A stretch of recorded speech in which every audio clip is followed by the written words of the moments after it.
restoring dignity, and strengthening community life.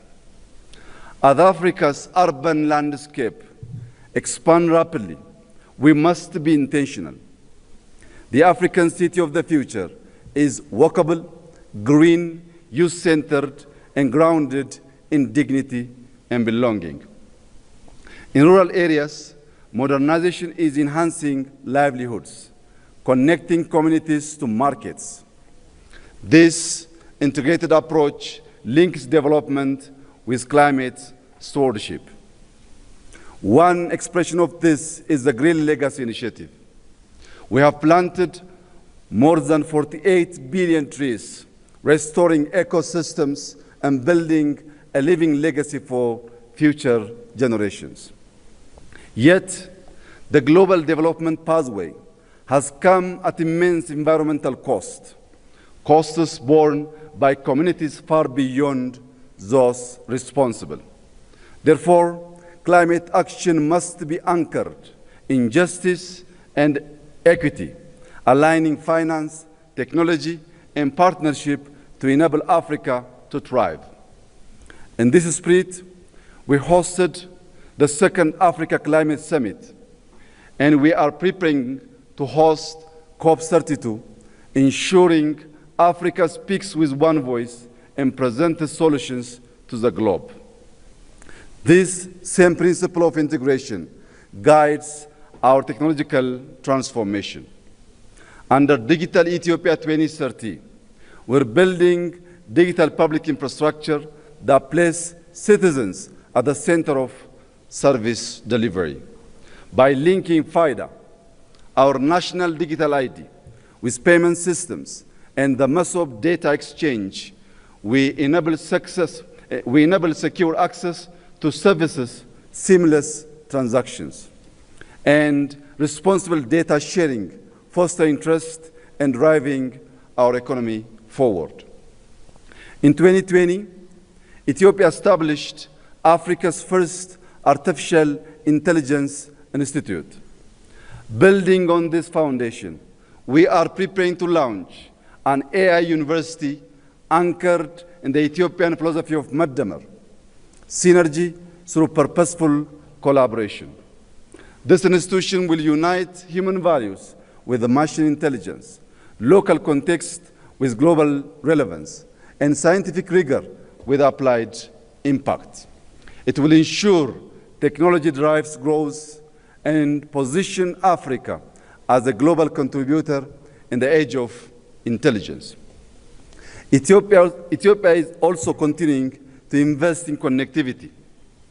Through Ethiopian Airlines, we connect people, link markets, and move goods.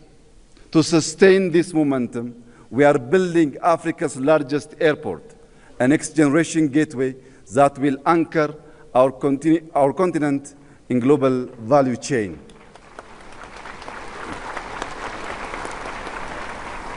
Beyond aviation, Ethio Telecom is expanding across Africa, bridging the digital divide and linking our continent's future through strategic partnerships. Yet, connectivity must be complete. For a nation like Ethiopia, with over 130 million people, sustainable growth requires diversified access. Ensuring reliable access to the sea through peaceful cooperation is fundamental to our economic future and to long-term stability and prosperity in the Horn of Africa. Excellencies, we meet at a moment of profound global transition. In this era of uncertainty, Africa's strengths will lie in a union that is confident and united. As we approach the African Union Silver Jubilee, the moment marks a transition from foundational unity to functional sovereignty. Sovereignty means owning our narrative. Through initiatives like Pulse of Africa, we amplify African voices because development is never complete without our story. Africa can contribute stability, scale, and solutions to a changing world. But we must do more than respond to crisis. We must shape agendas, turning vision into action and leading with purpose. Every river we manage, every city we design, and every digital platform we deploy must generate resilience, opportunity, and dignity. By 2063, Africa will be defined by what we secure, what we sustain, and what we share. Ladies and gentlemen, this is our moment, and this is our responsibility. To conclude, I extend my appreciation to our outgoing chairperson, President João Lourenço, for his leadership and service to our union. I also warmly congratulate our new incoming chairperson and wish him success in guiding Africa forward. God bless Ethiopia. God bless Africa. I thank you.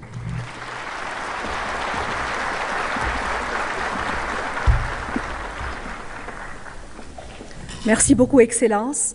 Et maintenant, j'ai l'insigne honneur d'inviter Son Excellence Antonio Guterres, secrétaire général de l'Organisation des Nations Unies, à donner son allocution. Excellence, vous avez la parole.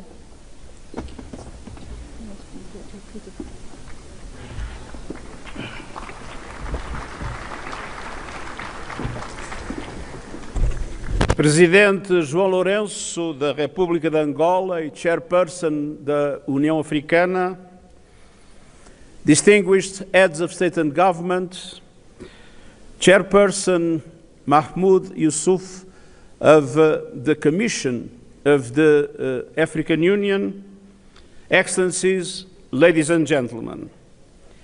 In a world filled with division and mistrust, the African Union is a flagship for multilateralism. My gratitude runs deep. I will carry with me always the unwavering, decisive support of the African group in the UN on issue after issue, initiative after initiative, in the shared struggle for justice and equality.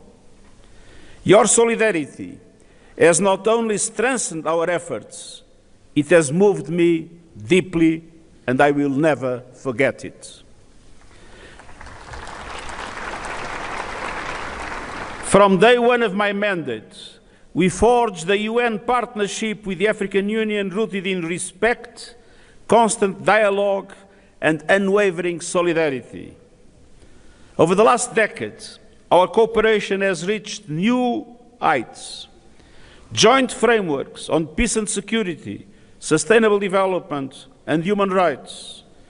Collaboration during COVID-19, important new partnerships, and the landmark adoption of Security Council Resolution 2719, creating a pathway for predictable funding for AU-led peace support operations. We have been honored to support AU priorities, from silencing the guns to the African Humanitarian Agency to the promotion of inclusive political transitions. And we have stood with Africa as you lead global demands for justice, confronting the legacy of slavery and colonialism, including your call for reparatory justice frameworks, championing the Sustainable Development Goals, driving climate ambition, and strengthening multilateralism for the 21st century through the reforms of the